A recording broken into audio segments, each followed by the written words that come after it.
کہ جس کے اوپر جو اس وقت کے چیف جسٹس آف پاکستان تھے مسٹر عمر عطا بندیال صاحب، انہوں نے بھی کان لال ہو گئے سن کہ یار اس بھائی نوں کیوں سمجھائیے، انہوں سمجھ کیوں نہیں آندی گل۔ حالات اتنے زیادہ خراب تھے۔ میں آپ کو ایک چھوٹی سی بات بتاتا ہوں، اس کے بعد اگلی بات کر لیتے ہیں۔ مجھے اب یہ بات جو ہے یہ فرام ہارسز ماؤتھ میرے تک پہنچی تھی، میں نے اس بات کو جو ہے وہ گول کر گیا تھا، اس لیے گول کر گیا تھا کہ کچھ چیزیں ہوتی ہیں جو وقت گزرنے کے ساتھ ان کی جو ہوتی ہے نا شدت، اس میں کمی آ جاتی ہے۔ لیکن جو سازش تھی 9 مئی والی سر،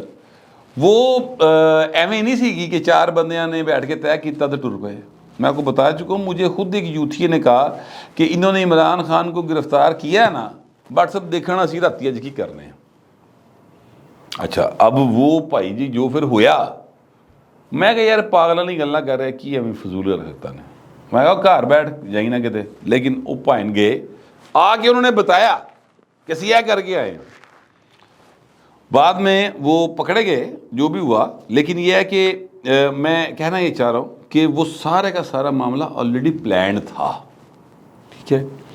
اب پلان جو تھا اس کا ایک حصہ تو آپ کو پتہ چل گیا ہے، اگلا حصہ بتانے لگا 9 مئی کے پلان کا، کہ وہ جو ہیں اپنا افتخار مچودی کہتا ہوں، کیونکہ انہیں بہت زیادہ از خود نوٹس لیتے نا۔ اصل میں عمر عطا بندیال صاحب، انہوں نے از خود نوٹس لینا تھا، لیا، عمران خان کو پیش کیا گیا، جانا تھا پیش کیا گیا، انہوں نے اس کو رہا کرنا تھا، ضمانت دینی تھی، اور اس بھائن نے اتوں ارتگل دی طرح گھوڑے تے بہ کے جناب گچک کھیڑ دیا، ٹھیک ہے، انہیں واپس آنا سی، گچ کے کھیڑ دیا۔ اور انقلاب جو ہے نا ایکچولی مقصد یہ تھا، جو کہ اب ظاہر ہے فاروق حبیب صاحب یا دوسرے جو عثمان ڈار ان سب نے بتا دیا ہے کہ مقصد یہ تھا کہ آرمی چیف آصف منیر صاحب کا تختہ الٹا جائے، یعنی ان کو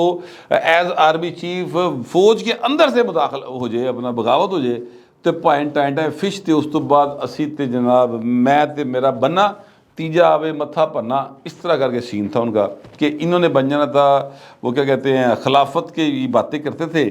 اور جناب انہوں نے خلیفۃ پاکستان بن جانا تھا، اور اس کے بعد بشرا بی بی جڑی سی انہیں بیٹھ کے جناب فالاں کڈنی سن طوطے دے نال، تے بس اے انہاں دا پلان سی۔ اس پر یہ میسیج دیا گیا باقاعدہ، اب یہ جو خبر ہے وہ یہ ہے کہ میسیج دیا گیا باقاعدہ طور پر اس وقت کے ساسو ماں کے کرش کو کہ بہو جی کوئی حرکت نہ کرنا ہے، ہو جی چیزیں بہت زیادہ سیریس ہے آپ کی توقع سے زیادہ۔ اور پھر ان کو انہوں نے ضمانت خود نہیں لی بلکہ ہائی کورٹ کو بھیج دی، ٹھیک ہے۔ تو یہ لوکل واردات نہیں ہے سر، یہ جتنا 9 مئی کا واقعہ ہوا یہ چند سر پھر نوجوانوں کا پلان نہیں تھا، یہ ایک ویل کنسیڈرڈ اور ایک ویل پلانڈ پلان تھا جس کے اوپر عمل کیا جانا تھا، اور کیا گیا۔ وہ تو سمجھدار نکلے، اگو ریکشن والا نہیں دیتا انہوں نے، ورنہ چیزیں تو کہیں کیسے کہیں چلی جاتی تھیں۔ بہرحال تو عمران خان صاحب جو ہیں ان کو اب پتہ نہیں اس بات پہ ہنسنا چاہیے یا رونا چاہیے، یہ فیصلہ یوتھی کریں بیٹھ کے، یا یوتھیوں کو ہنسنا چاہیے یا رونا چاہیے۔ عمران خان صاحب جو ہیں ان کا فوجی عدالت میں ٹرائل اب نہیں ہوگا، سپریم کورٹ کا فیصلہ آ گیا تھا، اب سپریم کورٹ کا فیصلہ ہے، اس کے پر عمل تو ہونا ہے۔ جو پہلے ٹرائل چل رہے تھے وہ سارے کالعدم قرار دے دیے ہیں، اور کیا جناب سویلین عدالتیں بھیج دو، آ جاؤ جناب سویلین عدالتیں چاہیے۔ لیکن پرابلم یہ ہے کہ عمران خان صاحب جو ہیں ان کا یا وہ جو 102 تھے اپنا ملزمان 9 مئی کے واقعات کے، ان کو وہاں پر تو سویلین کو سزائیں ہونی تھی مشکل سے کو 3 سال دیا، اس تو بوتے تو ہونی ہی کوئی نہیں سے نہیں گیا، ٹھیک ہے۔ ایتھے جس وقت یہاں پر آنا ہے انسداد دہشت گردی کی عدالت میں سر 120 122 بھی اتنے جناب 780 اتنے 680 پتہ نہیں کیڑی کیڑی لگی پائے اتنے دفعات، جہاں کیپٹل پنشمنٹ یعنی پھانسی کی سزا ہے اس کے اندر۔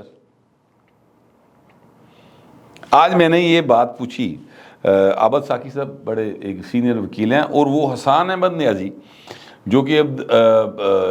عمران خان کے بھانجے ہیں، ان کے وکیل تھے اس کیس میں، وہ آج بڑے خوش تھے کہ میں نے کیس جیت لیا۔ تو میں نے ان کو کال کیا، میں نے پوچھا، میں کہا بھاجی دسو تسی اے عمران خان لی فائدہ کر کے اور نقصان کر کے ہو؟ تو وہ سمجھدار آدمی سمجھ گیا، انہوں نے کہا یار گل ہے نہیں کہ سزا کم ہوتی ہے یا زیادہ ہوتی ہے، معاملہ ایک اصول کا ہے کہ پیرلل جوڈیشل سسٹم نہیں چل سکتا، اور عدالت نے، سپریم کورٹ نے وہی بات کی ہے کہ جناب جو ملٹری ایکٹ کی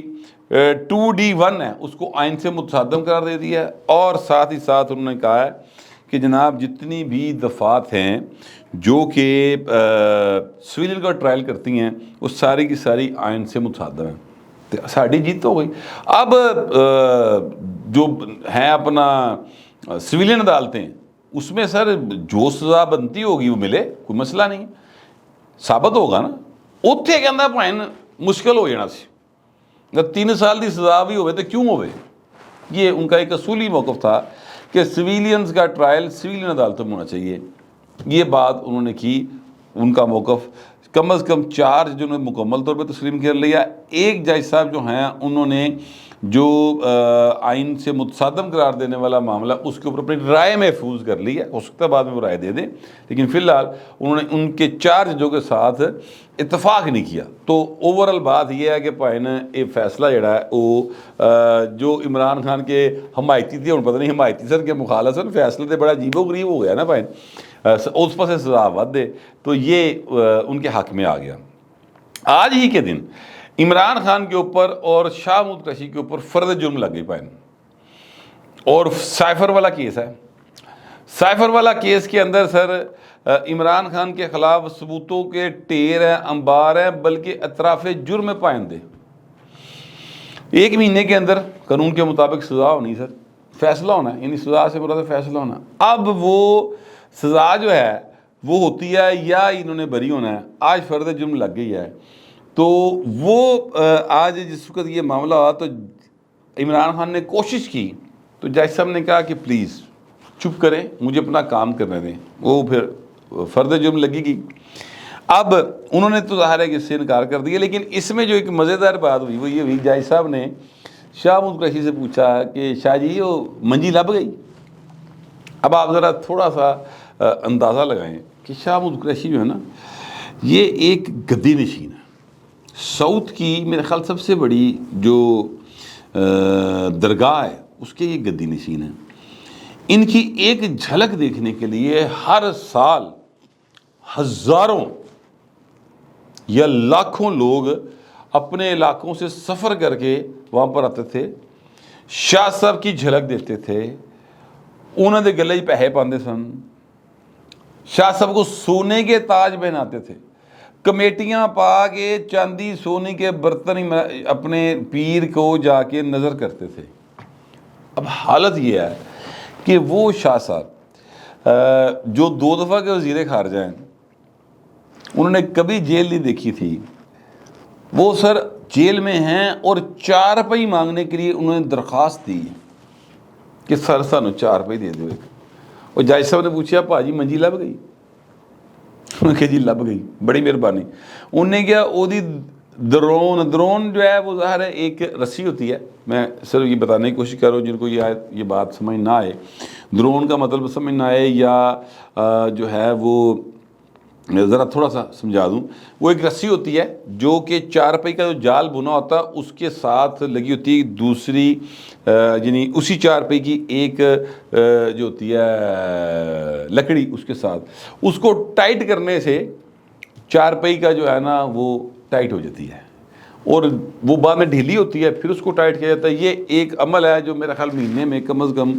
2 بار تو ہوتا ہی ہے، ٹھیک ہے۔ تو انہوں نے پوچھا کہ تینوں جڑی منجی دیتی ہے وہ درون جڑی ہے وہ ڈھیلی تھی نہیں، ٹھیک ہے، کسی ہوئی منجی؟ انہوں نے کہا جی کسی۔ یہ جج صاحب نے ہلکا سا ان کے ساتھ مذاق بھی کیا، لیکن اس سے بے بسی بھی ثابت ہوتی ہے۔ عمران خان صاحب نہ صرف خود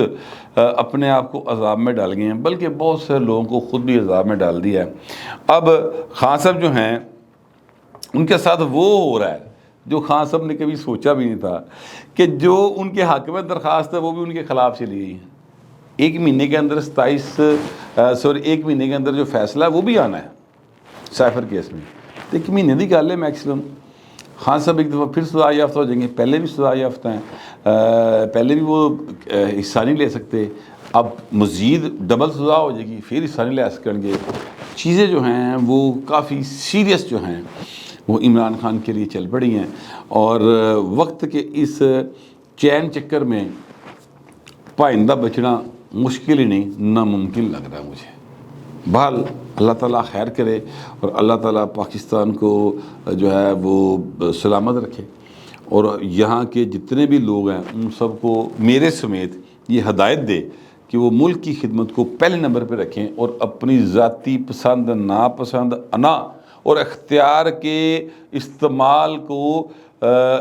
صرف عوام الناس اور ملک کے لیے استعمال کریں. میری کم از کم یہی دعا ہے. آپ لوگوں کی جو بھی دعا ہوگی اور جو بھی آپ کا خیال ہوگا وہ لکھیے گا ضرور, مگر ذرا تہذیب کے ساتھ. فی الوقت اتنا ہی, ملتے اگلے ولاگ میں.